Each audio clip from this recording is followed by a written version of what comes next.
주님께서 여러분과 함께 또한 사제의 영과 함께 요한이 전한 거룩한 복음입니다.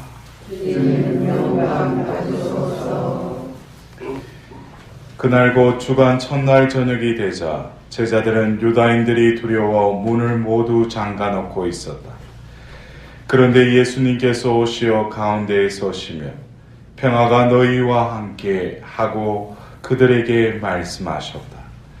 이렇게 말씀하시고 나서 당신의 두 손과 옆구리를 그들에게 보여주셨다.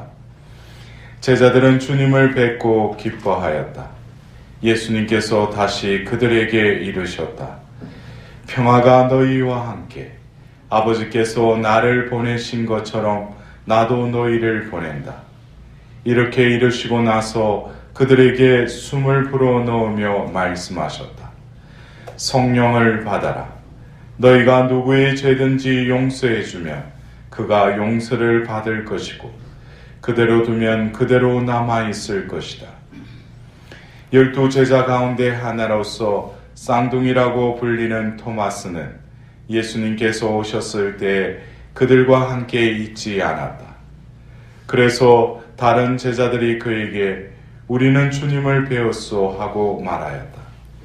그러나 토마스는 그들에게 나는 그분의 손에 있는 못자국을 직접 보고 그 못자국에 내 손가락을 넣어보고 또 그분 옆구리에 내 손을 넣어보지 않고는 결코 믿지 못하겠소 하고 말하였다. 여드레 뒤에 제자들이 다시 집안에 모여 있었는데 토마스도 그들과 함께 있었다. 문이 다 잠겨 있었는데도 예수님께서 오시어 가운데에 서시며 평화가 너희와 함께 하고 말씀하셨다. 그러고 나서 토마스에게 이르셨다. 내 손가락을 여기 대보고 내 손을 보아라. 내 손을 뻗어 내 옆구리에 넣어 보아라. 그리고 의심을 버리고 믿어라. 토마스가 예수님께 대답하였다. 저의 주님, 저의 하느님. 그러자 예수님께서 토마스에게 말씀하셨다. 너는 나를 보고서야 믿느냐? 보지 않고도 믿는 사람은 행복하다. 예수님께서는 이 책에 기록되지 않은 다른 많은 표징도 제자들 앞에서 일으키셨다. 이것들을 기록한 목적은 예수님께서 메시아시며 하나님의 아드님이심을 여러분이 믿고 또 그렇게 믿어서 그분의 이름으로 생명을 얻게 하려는 것이다. 주님의 말씀입니다. 그리스도님 참여합니다. 앉으십시오.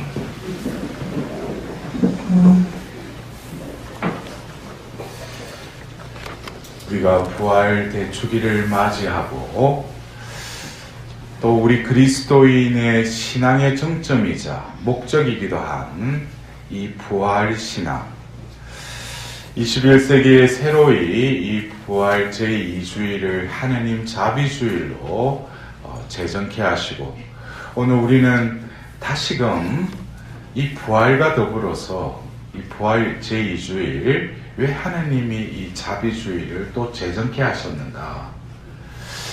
단적으로 이렇게 말하자면은 자비는 바로 예수님의 순환과 부활의 열매라는 거예요. 예수님이 홀로 부활하셨지만 우리들도 그 부활 신앙을 가지고 있지만 이 부활의 삶은 결국 뭡니까? 죽었던 예수님을 다시 이렇게 세우셨듯이 우리들도 삶 속에서 여러 가지 모양으로 죄악에 그 다시금 무너지고 주저앉았고 또 넘어지고 또 누웠을 때 하느님께서 다시금 뭐예요? 우리를 다시금 일으켜 세우신다는 거죠. 그것을 우리는 믿고 또 그것을 삶으로 드러내야 하는데 오늘 우리가 들었던 일독서의 사도행전의 4장의 말씀 보면은 어떻게 똑같은 이런 공동체인데 이러한 초대교회의 공동체가 어떻게 이렇게 살 수 있는가? 그들 가운데는 궁핍한 사람이 하나도 없었다고 그랬어요. 그러나 지금 우리 현대는 어떻습니까? 빈부의 격차는 커질 대로 커지고 어떤 신분의 그 고하에 따라서 인격적인 대우도 천차만별이죠. 이러한 세상, 이러한 사회 속에 살고 있는 그 이면에는 결국 죄악이 있다는 거죠. 오늘 우리는 다시금 이 하느님 자비주의를 맞이하고 지내면서 요한복음 20장의 이 말씀을 들으면서 예수님이 부활하시고 주간 첫날 저녁에 그들에게 나타나셨어요. 그러니까 부활 대축일 그날 저녁에 예수님께서 새벽에는 뭐예요? 마리아 막달레나와 요한복음에는 요한과 베드로가 그곳에 갔는데 뭐예요? 무덤이 비어 있었죠. 그러나 마르코 복음에는 또 막달레나에게 예수님이 나타나셨죠. 근데 그것을 그 제자들한테 알렸지만 제자들이 믿었어요? 안 믿었어요? 못 믿죠. 왜냐하면 죽었는데 어떻게 살아났다고 어떻게 믿을 수 있어요? 아무리 우리가 믿는다 해도 이 이성적인 한계를 뛰어넘는 이 죽음과 다시 살아남이라는 것은 믿을 수가 없죠. 그러나 예수님은 바로 그날 저녁에 그들이 성경에는 문을 닫아 걸고 있다고 그랬어요. 두려워서. 그러한 상황 속에서 예수님은 그들 가운데 나타나셨어요. 이것을 보면은 예수님의 부활하신 몸은 생전의 몸과 다르다는 거죠. 근데 그들에게 나타나서 평화의 인사를 나누시고 나서 당신의 손과 옆구리를 이렇게 보여주십니다. 두 손과 옆구리를 보여주시는데 결국 왜 예수님이 두 손과 옆구리를 보여주시는가? 이것은 바로 너희들이 죽었다가 살아났는데도 그걸 믿지 않는데 바로 내가 뭐라는 거예요? 바로 십자가에 못 박혔던 예수라는 것을 증거하기 위해서 예수님이 바로 그 대목과 창에 찔린 그 상처의 자리를 뭐예요? 몸소 보여주시는 거죠. 근데 이것은 순환의 증거이기도 하지만 그것을 보여주신다는 것은 한편으로는 또 어떻습니까? 바로 순환하신 그 예수가 어떻게 돼요? 바로 지금 우리 가운데 살아서 나타나셨다는 거예요. 그것에 분명한 또 뭐예요? 표징이기도 하죠. 죽었던 예수님의 그 증거이기도 하지만 내가 부활했다라는 그것에 대한 표징이기도 하다는 거예요. 죽었을 때 입었던 그 상처. 그러나 예수님은 바로 그 상처를 지니시고 부활하셨다는 거예요. 우리가 21세기의 성인품에 오르신 그 성인 중에 한 분, 여러분들 잘 아시는 오상에 비오신 분이 아시죠? 예. 평생을 오랜 기간 동안 예수님의 그 스티그마, 상흔을 몸에 지니고 사셨죠. 그리고 피가 흐르고. 근데 그 성인은 돌아가시고 나서 그 상처가 없어졌대요. 근데 예수님은 뭡니까? 다른 모든 온몸의 채찍질과 뭐 여러 가지 그 상처는 다 없어졌는데 바로 예수님의 손과 옆구리는 상처는 지니고 부활하셨다는 거예요. 우리가 이 자비주의를 지내면서 다시금 우리는 제약의 결과로 우리는 어떤 경우에 너무나 쉽게 그래요. 어떤 사람과 이렇게 부딪히든지 안 좋은 소리를 듣든지 또 어떤 사람에게 어떤 자신이 그 죄를 저질렀을 때 우리는 뭐예요? 상처받았다, 상처 줬다 그러죠. 예? 너무나 쉽게 그런 말을 해요. 그리고 한간에는 우리 뭐 교회 안에 상처 치유 그러면 우르르 몰려요. 예? 여러분들 중에 그런 분이 계시는지 모르지만 근데 이 상처는 어떻게 보면은 자비에 있어서는 아주 중요한 근거 자료예요. 예수님이 오늘 우리가 교회에서 하나님 자비주의를 지내면서 교회에서는 바로 이 텍스트를 자비주의 복음으로 선포하게끔 하셔요.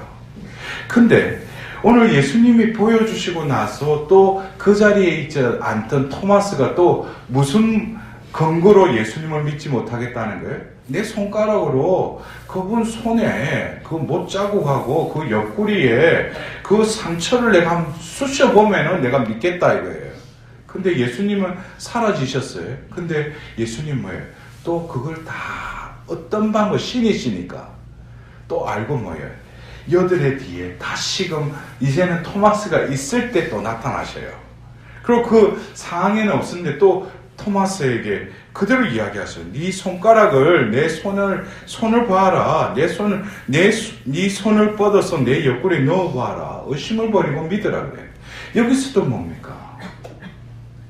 그 제자들의 그 믿음은 바로 보고서야 믿는 믿음이기도 하지만 어떤 인간에게 있어서는 또 체험이라는 게 필요하죠. 그래서 바로 그 예수님이 바로 그렇게 처참하게 죽으신 그 예수님에 대한 그리움과 그분이 살아났다고 하니까 모든 만감이 교체하지 않았겠어요? 토마스에게 있어서는.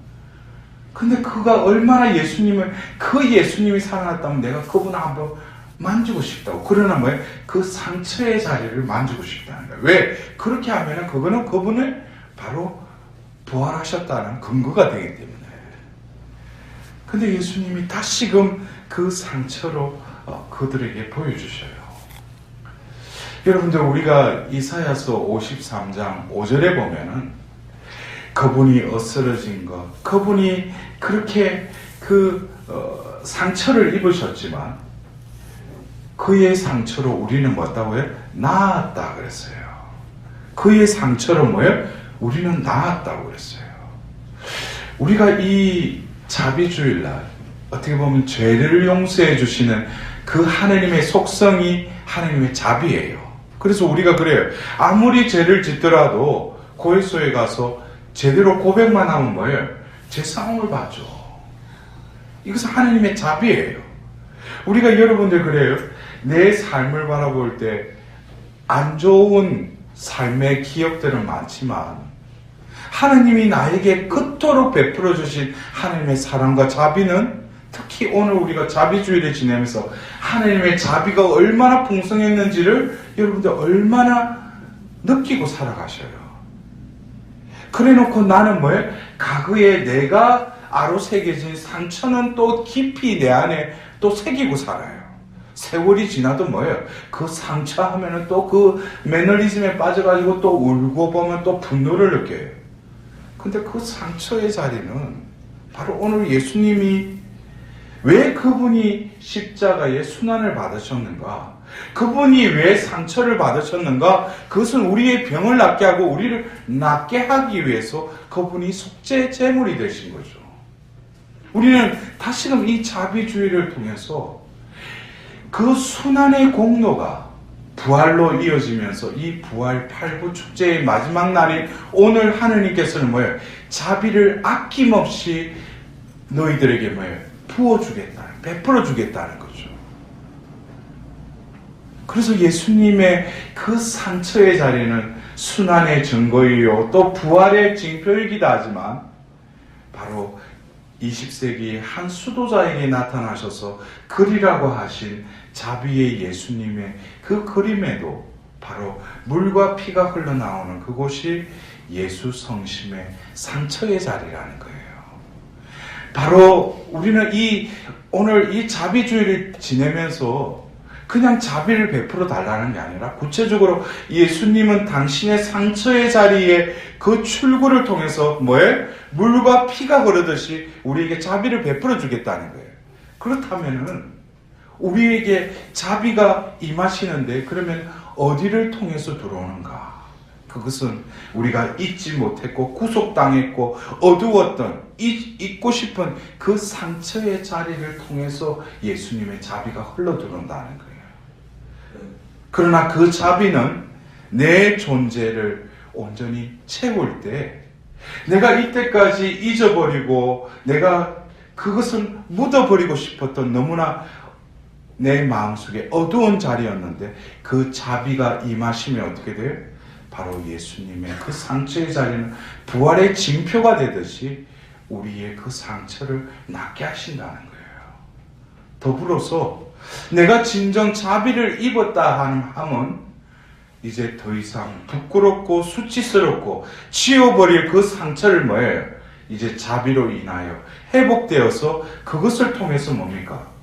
이웃에게 복음을 증거하는 또 다른 예수님의 상처로 변모되어서 그 자비는 그 상처의 자리에 출구를 통해서 이웃에게 자비가 흘러간다는 거예요. 이것이 바로 뭐예요?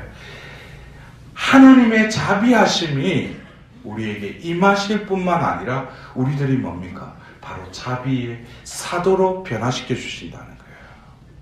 세상 사람들은 어떤 상처를 보고 그것 매너리즘에 빠져 있지만 우리들은 뭐예요? 거기서 다시 일어나야죠. 일어나서 뭐예요? 바로 십자가에 못 박히셨던 그분이 부활하셨고 나에게 자비를 베풀어 주셨다. 그래서 우리는 다시금 이 자비주일날 예수님께서 오늘 요한복음 20장 22절에 숨을 불어넣으며 말씀하셨다. 성령을 받아라. 너희가 누구의 죄든지 용서해 주면 그가 용서받을 것이고 그대로 두면 남아 있을 것이다 그랬어요.